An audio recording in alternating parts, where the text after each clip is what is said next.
Well, I used to call myself a victim, and that always felt wrong to me because it is the term abusers would use towards me is victim mentality. You're just a victim. You want to be a victim. You like to be a victim. So I called myself that, and it had this negative connotation.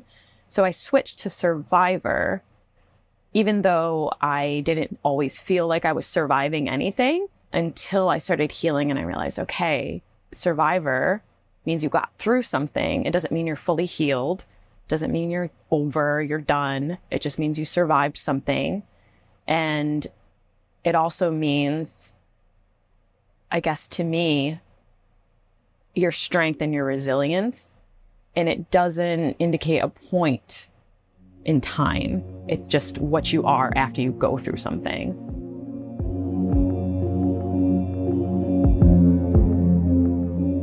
I've always felt misunderstood by society because my trauma didn't start or end.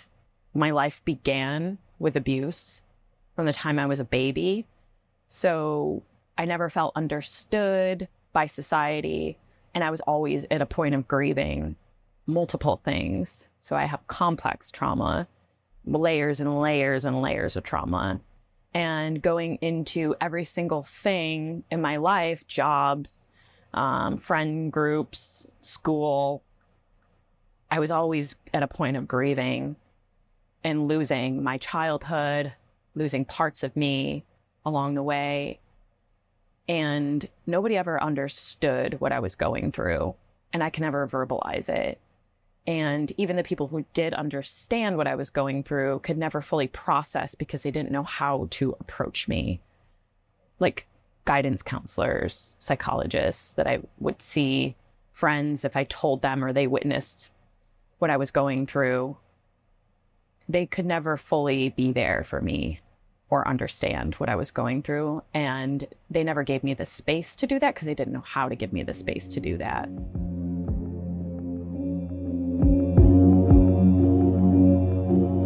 My story is my whole life because that's all I've ever known is being abused. And my story is one that is of repetition, repeating a pattern over and over again.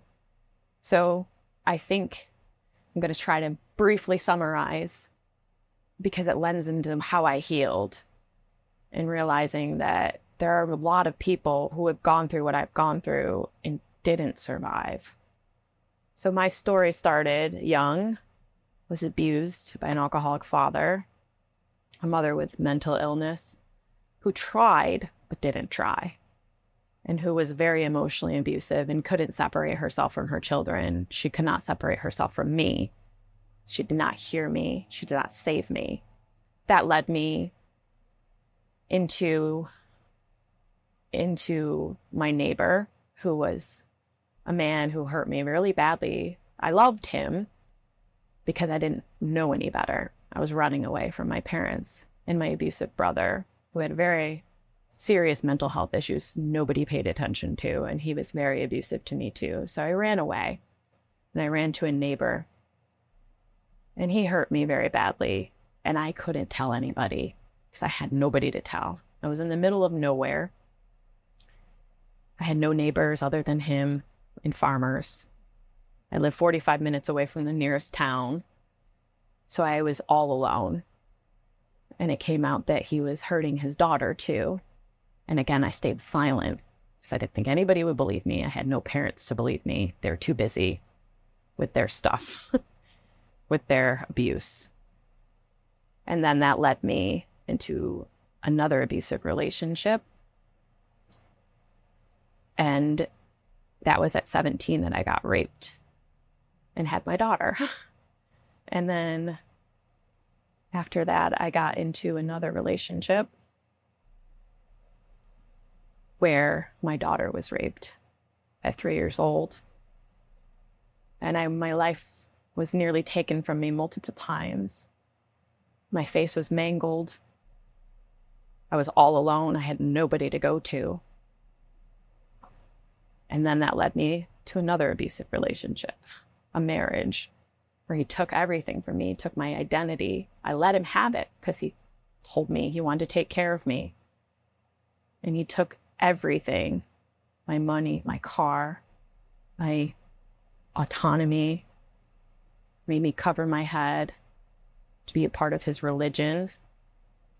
And then that led me into another relationship where I was taking care of a man with a severe mental illness, letting him abuse me because I felt sorry for him. But every person along the line was a recreation of my parents, a recreation of my neighbor, my brother, because I was trying to heal my original trauma by getting in these relationships with these men who are very similar. And that wasn't my fault. And that was the biggest thing I had to realize in my healing journey is I was repeating because I wanted to heal, not because I wanted to hurt myself, not because I was broken. There was a part of me that just wanted to fix what was already broken by my parents. And none of that was my fault. And that's the most important thing I realized is that we are a product of our beginnings. And it's not our fault. We are the way we are. But we get the chance to become who we want to be because we get to sculpt our personality aside from the trauma.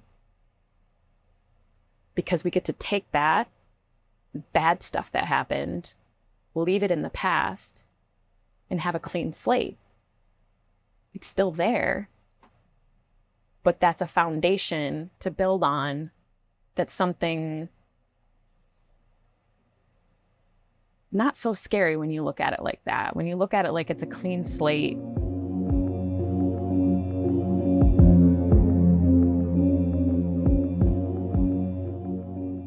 In the beginning of the healing part of my journey, when I realized, okay, what happened to me over time was terrible, realizing that I was always made to feel like I could never be sad. My parents were the type of parents, I'll give you something to cry about type people. And so that always lived inside of me. So in the beginning, grief for me was feeling sorry for myself, and I wouldn't allow myself to feel that. So I stayed stuck in the first stages of just depression and sadness, never moving forward because I felt like it was wrong of me to feel anything other than sorry for myself. But at the same time, I felt bad for feeling sorry for myself. So you get stuck in this limbo and you don't know what you're supposed to feel. And over time, I realized it was a process. And part of that process is feeling sorry for yourself. But it's not feeling sorry for yourself. It's acknowledging what you've been through as terrible and feeling bad like you would for somebody else, like a friend. Like you don't go around and telling a friend that you love, oh, stop feeling sorry for yourself. You actually feel sympathy and empathy for what they've been through. You want to help them. So you need to transform that into yourself. Like, I want to help this person that I love get to the next stage by supporting them. So for me, it's been stepping in and realizing my sadness isn't an indicator of lack of progress. It's not an indicator that I'm a bad person or feeling sorry for myself or overly sensitive. It's just acknowledging I am in this space. I am where I'm at. And I'm going to do things for myself to help me get to the next stage. And if there's no timeline, there's no right way. Grieving is a process. And it's not something you should ever force yourself to go forward with until you're ready to the next stage, to the acceptance, to the acknowledgement, to the sadness, the depression. And it's not forever. Each stage is not forever. There's different stages because as you grieve, and a lot of survivors, especially ones I've talked to, and myself included, as you start grieving one thing that's happened to you, other stuff comes up and it's triggered other memories. But as you heal one part of you, other parts of you get healed, like by proxy. So understanding that process and not being scared of that process, it's not this length of time. It's this all-encompassing circle of a process, and you're kind of always in it because at the end of grieving process is acceptance, but it's not the end. It's just a circle. You're just going around and around, and you need that process because you need to feel empathy for yourself. And as you grieve, the point of grieving is to trigger that self-empathy. So you might need to go through it. It's something actually beautiful to go through because it makes you feel more empowered to actually feel, wow, I went through this. That was a lot. That's a lot to go through for one person and to survive it. What I'm going through right now is honestly the most surprising to me because I thought at this stage, it was just going to be this easier process. And now I'm noticing it got really hard. I'm away from all my abusers now, all of them. I'm in a happy place, set so many boundaries. I thought I was going to feel empowered at first. I do now. I didn't realize that I was going to need to really sit with that sadness and grieve everything all at once. And it was going to come all at once. And as it came, more memories were going to come. And I used to think that that meant I was regressing. Like, oh my God, more stuff I have to heal. No, it was just stuff I needed to sit with and cry and experience those waves of emotions and sit with those feelings and not do anything with them. Cry, feel angry, and not step in and change them. Because most of the time we have to step in with coping skills. But at that process, kind of the acceptance area, there comes this point where you don't do anything other than sit, experience, and release it. And now the most surprising thing that's happening after that process is that I am remembering all the good things, not about my past or experience with these people. I'm remembering myself. I'm remembering times I'm like, wow, that was really cool. I can't believe you did that. I feel such love for myself. And I'm not even trying to actively feel that. It just comes. Like I'll sit and I'll remember, oh my God, remember when you climbed that tree so high up there when you were little? Wow, you were so brave. Like, and these fond memories coming back. And it's just this light, happy feeling with no traumatic memories attached to them because my brain doesn't want them because I let it all go. I felt it. They do come back. The sad ones come back, but I've learned now to just sit with them and feel them and not do anything with them and let myself feel everything I should have felt in that moment for me. Anger, sadness, and then acceptance. And sometimes I would feel such maddening anger, and I used to be afraid of anger. So sometimes that can happen, I believe, with a lot of survivors, especially of childhood trauma, is we were taught not to feel our anger. We're not allowed to be angry about what's happening to us. So feeling that intense anger and not pushing it away. So that whole process of just feeling as they come and not doing anything about it has been the most surprising for me. And that's another thing I think I want to add there is about healthy relationships. When you finally get into healthy friendships and relationships, we have this idea, we idealize it. That's what we want. And we have this picture of it. But what we don't realize is when you get safe, your body is going to be like, oh my God, I can deal with this now. I can feel this now. And it's scary because you think you're regressing. You're like, oh my God, why am I not super happy? I'm safe and I'm loved and I'm free. It's like, because you're safe, you have the space, take it, and don't apologize for feeling safe and processing through everything. People who really love you will give you that space and they will try to change it. They won't try to fix it. You might have to stand up for what you need though, quite a bit. Say, I need this. And people will respect that. They'll like that you're telling them what you need and they will step up and give you what you need or say, hey, I can't do that right now. But you have given yourself an opportunity to actually have your needs met by speaking up for yourself and giving yourself that grace to feel and realizing that you're going to fall apart when you're safe. And that's okay. Totally okay. And normal and healthy. We have to fall apart in order to be put back together.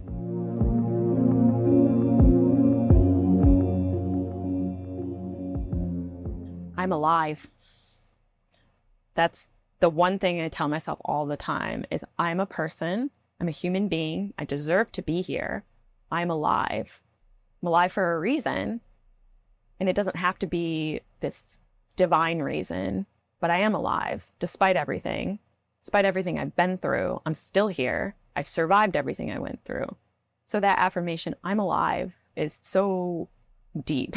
It means so many different things. And sometimes we just need to be reminded that we are still here and in this body, and we're not leaving. We're choosing to stay in this world for a reason.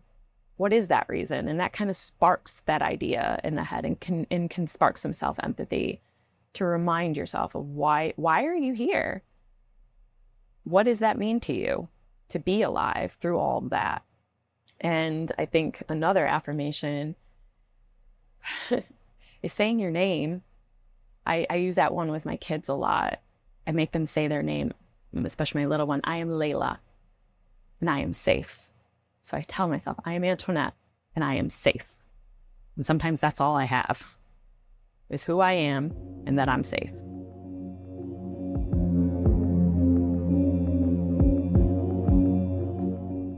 Little me, she was scared, very scared, but always fighting for herself. I was very much a little girl who was into the woods and into nature and finding little things about myself. And I know I did that because I was scared of the people around me, my parents and the man next door and my brother, all the people who were abusing me. And I would tell her, you're gonna make it. All the stuff you've ever been through and you're about to go through is going to mean something someday to somebody. And it sucks that everybody has to go through similar things as you. But whenever we go through things like that, it makes us into some really amazing people, despite everything. And who I wanted to be when I was little was an amazing person. That's all I ever wanted, was to be a person who mattered. And I used to tell myself that. When I die, I want people to remember me. And now I tell her, people will remember you. Just few people, but they're going to remember you because of your story. Sucks you have to tell that story, but they're going to remember you because of that. I would tell her that.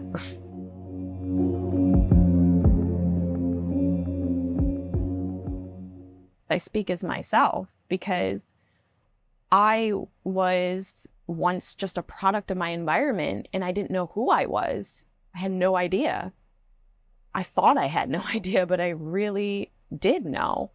It was when I was trying to be what everybody else needed and expected of me is when I had no idea who I was, because I developed a people-pleasing personality from being abused.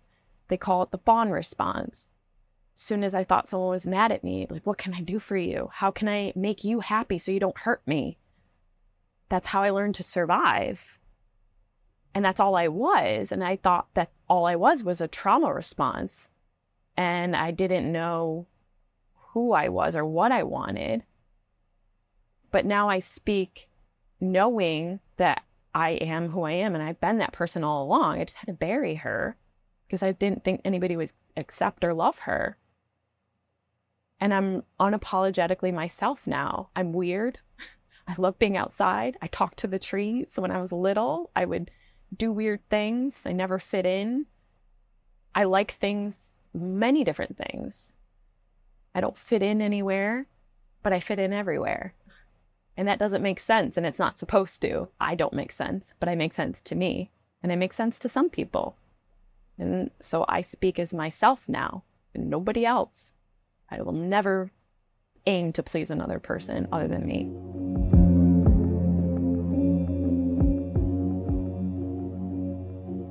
So one thing I would tell somebody who is healing from abuse, because you're always healing, even in the midst of an abusive relationship, you're healing from that abusive situation, whatever that is, emotional, physical, financial. You're always trying to heal from it.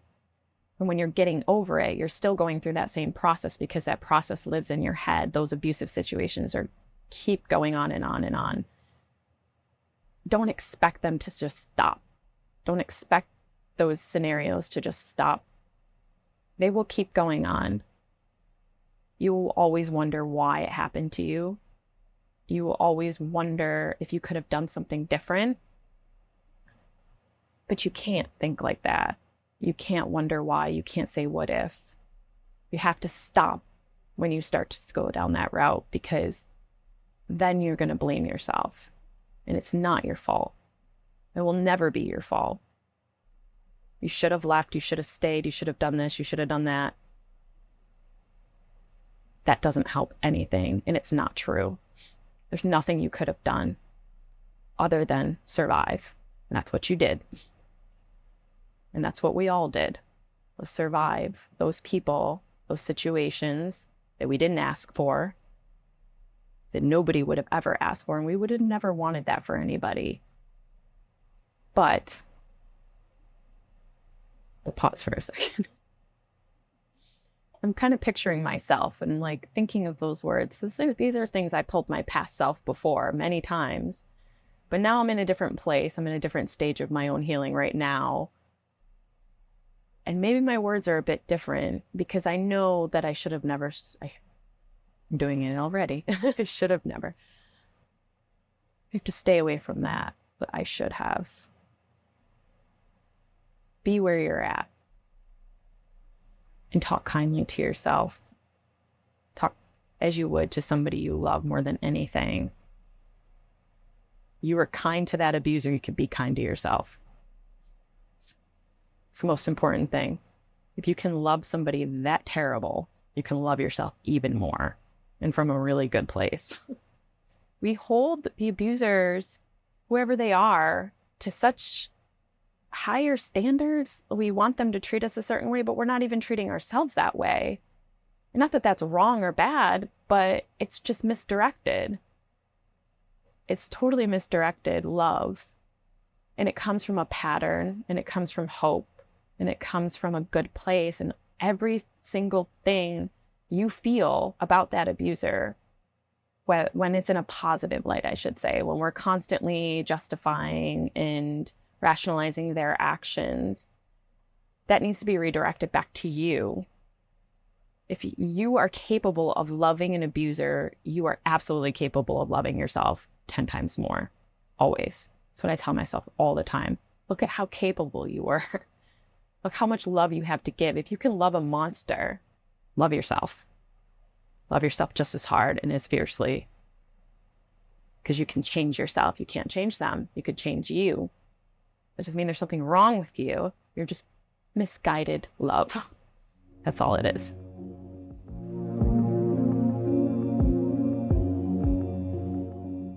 So my greatest resource was my therapist.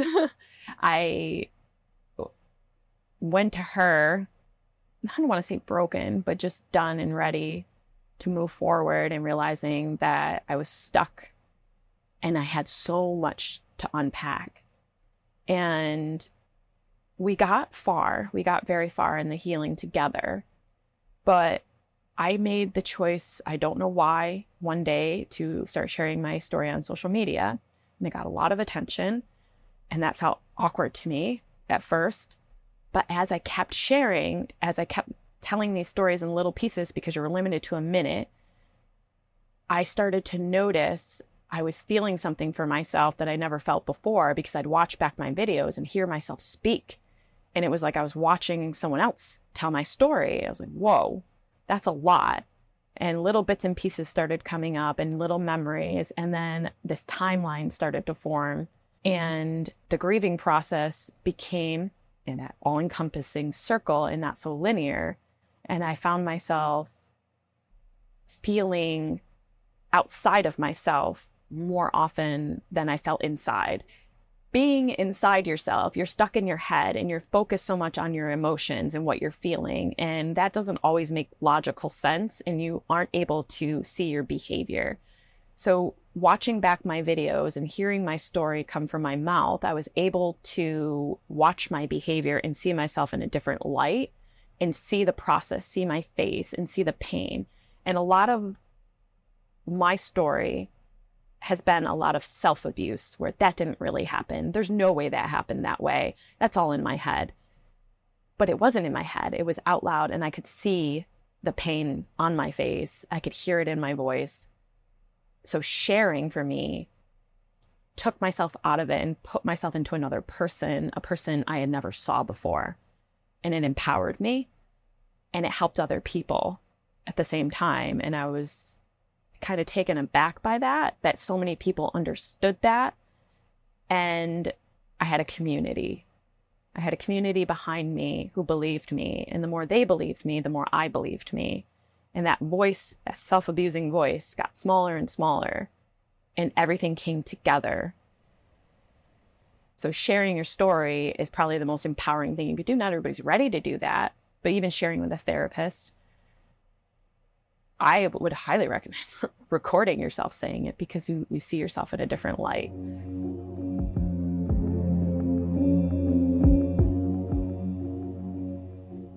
How my partner supports me now, not looking at me like I'm a broken person, and using what I've been through to empower me and tell me, wow, look at what you survived. Look at what you've been through. Like, you're still here. Look at you still standing here. You're still alive. You've survived everything you've went through. You can survive more. You can find your way through the pain and get through it with people if you know how to ask for help. And to not be so afraid to ask for help, because most survivors don't want to ask for help because it's embarrassing, and it's almost like you have to give up a piece of yourself by asking for help because you don't like to be looked at like that. You're like, hey, I'm broken, but you're not. People need to stop looking at survivors like we're broken and need pity. We need empowerment.